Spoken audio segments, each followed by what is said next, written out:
একদম সকাল, সকাল মা মামাকে ফোঁটা দিয়ে দিয়েছে। আর আমরা তখন সবাই ঘুমাচ্ছিলাম।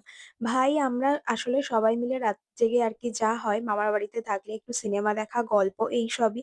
আর এইসব করতে, করতে আমরা শুয়েছি প্রায় অনেক রাত করে। আর উঠতে, উঠতে অনেক বেলা।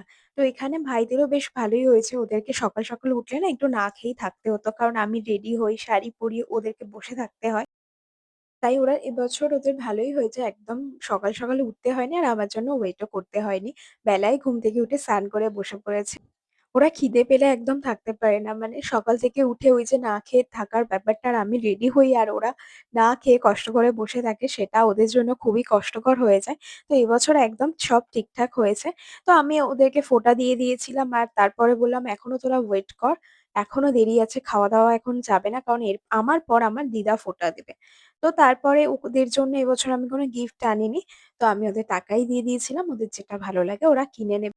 ফোঁটা শেষে সবথেকে বেশি ভালো লাগে আমার এই যে প্রণাম করে। বছরে একবারই ওরা আমার পায়ে হাত দিয়ে প্রণাম করে। এটাই আমার বেশি ভালো লাগে।